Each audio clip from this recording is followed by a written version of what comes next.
வணக்கம். போன வகுப்புல யாப்பினுடைய உறுப்புகளை பற்றி பார்த்தோம். அந்த உறுப்புகளை பற்றி தொடர்ச்சியாக இந்த ஒரு வகுப்புலேயும் நம்ம பார்க்க போகிறோம்.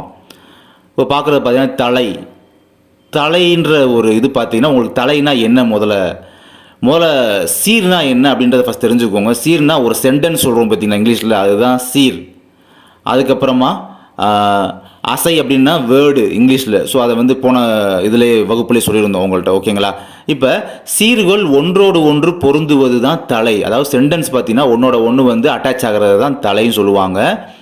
அதில் பார்த்தீங்கன்னா ஒரு 2 சீர், அதாவது முதல் சீர் இருக்குது பார்த்தீங்கன்னா, அதாவது ஃபஸ்ட்டு சென்டென்ஸு அதோட எண்டுலேயும் வரக்கூடிய அந்த சென்டென்ஸிலோட முதல்லையும் பார்த்தீங்கன்னா உள்ள அசைகள் சேரும் பார்த்தீங்களா, அந்த வேர்ட்ஸ் சேரும் பார்த்தீங்களா, அதுதான் தலைன்னு சொல்லுவாங்க. இப்போ தலைனா என்ன, சிம்பிளாக சொல்கிறேன். ஒரு சென்டென்ஸோட எண்டுலையுமே அண்டு வரக்கூடிய அந்த சென்டென்ஸோட ஃபஸ்ட்லையும் பார்த்தீங்கன்னா அந்த எண்டு இந்த ஃபஸ்ட்டு ரெண்டுமே அந்த வேர்ட்ஸ் சேருது பார்த்தீங்களா, அதுதான் தலை.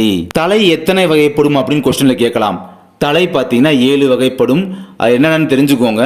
நேர் ஒன்று ஆசிரியர் தலை, நிறை ஒன்று ஆசிரியர் தலை, இயற்சீர் வெண்டலை, வெண்சீர் வெண்டலை, களித்தலை, ஒன்றிய வஞ்சித்தலை, ஒன்றாத வஞ்சித்தலை அப்படின்னு சொல்லி தலை 7 வகைப்படும். இதில் பார்த்தீங்கன்னா தலையில் 5வது தலை எது அப்படின்னு கூட கேட்கலாம். அப்போ களித்தலை அப்படின்ற மாதிரி சொல்ல தெரிஞ்சிருக்கணும். தலைக்கு அப்புறம் அடுத்த யாப்பினுடைய உறுப்பு எதுனா அடி. அடினா என்னன்னா 2 அல்லது 2க்கு மேற்பட்ட சீர்களை கொண்டது அடி. என்ன சொல்ல வராங்க, 2 இல்லாட்டி 2க்கு மேற்பட்ட சென்டென்ஸ் இருக்கும் பார்த்தீங்களா, அதுதான் அடின்னு சொல்கிறாங்க.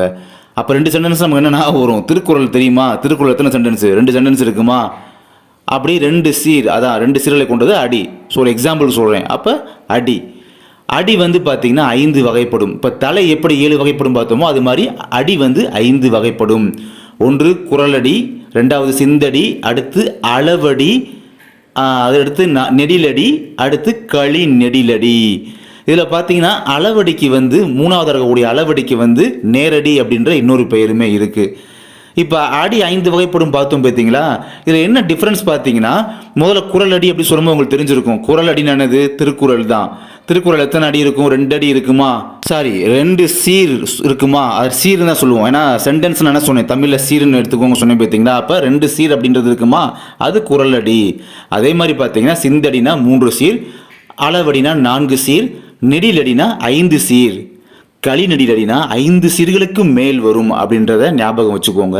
உங்களுக்கு எக்ஸாம் எப்படி கேட்கலாம் பார்த்தீங்கன்னா, 4 சீர்களை கொண்ட அடி எதுன்னு கேட்டால் ஆப்ஷனில் அளவடின்னு இல்லாமல் அதுக்கு அல்லது இருக்குது பார்த்தீங்கன்னா நேரடி, அதை கூட ஆப்ஷனை கொடுத்துருவாங்க. அப்போ நேரடி அப்படின்றத ஆன்சரை நீங்கள் ஷேர் பண்ண தெரிஞ்சிருக்கணும். யாப்பினுடைய உறுப்புகள் 6: எழுத்து, சீர், அசை, தலை, அடி பார்த்துட்டோமா. 6வது உறுப்பு கடைசி உறுப்பு தொடை. தொடையை பற்றி பார்க்குறோம்.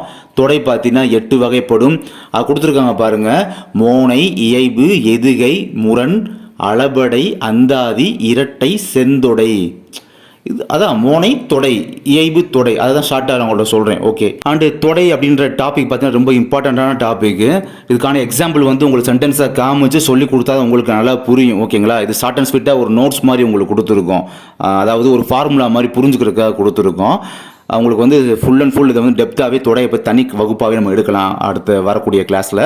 இப்போ அடுத்து முக்கியமாக பார்க்க போகிற டாபிக் பார்த்தீங்கன்னா பா. அதாவது யாப்பினுடைய உறுப்புகள் எல்லாம் பார்த்து முடிச்சிட்டோம். இப்போ தனி டாப்பிக்காக செப்பரேட்டாக பா அதை மட்டும் பார்க்குறோம். பா அப்படின்றது பார்த்தீங்கன்னா 4 வகைப்படும். அந்த பானா ஒன்றும் இல்லை, பாடல், பாடக்கூடிய பாட்டு இருக்குது பார்த்தீங்கன்னா பாடல், அதுதான் பா, ஓகேங்களா? அதை செய்யுளில் இந்த மாதிரி சொல்கிறாங்க. இது 4 வகைப்படும். வெண்பா, ஆசிரியப்பா, களிப்பா, வஞ்சிப்பா ஆகிய 4 வகைப்படும். இதுக்கான ஓசைகள் தனியாக ஒதுக்கியிருக்காங்க. வெண்பா பார்த்தீங்கன்னா செப்பல் ஓசை கொண்டது, ஆசிரியப்பா அப்படின்றது அகவல் ஓசை கொண்டது, களிப்பா அப்படின்றது துள்ளல் ஓசை கொண்டது, வஞ்சிப்பா என்பது தூங்கல் ஓசை கொண்டது. இதில் வெண்பா அப்படின்றது எங்கே அதிகம் பார்க்கலாம்னா அறநூல்கள் நம்ம படிப்போம் பார்த்தீங்களா, அதில் நீங்கள் வெண்பா அப்படின்றத அதிகமாக பார்க்கலாம். அதே மாதிரி சங்க இலக்கியங்களில் ஆசிரியப்பா தான் அதிகமாக இருக்கும். அவங்க யூஸ் பண்ணுற பா வகை ஆசிரியப்பாவாக தான் இருக்கும் சங்க இலக்கியங்களில். அப்புறம் கலித்தொகையில் நம்ம சொல்லும் போதே தெரியும், கலித்தொகைன்னு சொல்லும் போதே கலிப்பா தான். அதுக்கு தனியாக ஒரு ஸ்பெஷல், அந்த களி அதுக்கான பாவே களிப்பா தான், ஓகேங்களா? இந்த வஞ்சிப்பான்றது பார்த்தீங்கன்னா சில பாடல்களில் மட்டும்தான் நமக்கு கிடைக்கப்பட்டு இருக்கிறது, ஓகேங்களா? பட் கொஸ்டின் எப்படி கேட்கலாம்னா உங்களுக்கான இந்த ஆசிரியப்பாக்கான ஓசை என்ன அப்படின்ற மாதிரி கேட்கலாம். அப்போ அகவல் ஓசை அப்படின்றத சொல்ல தெரிஞ்சிருக்கணும். பா வந்து எத்தனை வகைப்படும் அப்படின்னு கேட்கலாம். அப்போ 4 வகைப்படும் அப்படின்றத நீங்கள் சொல்ல தெரிஞ்சிருக்கணும்.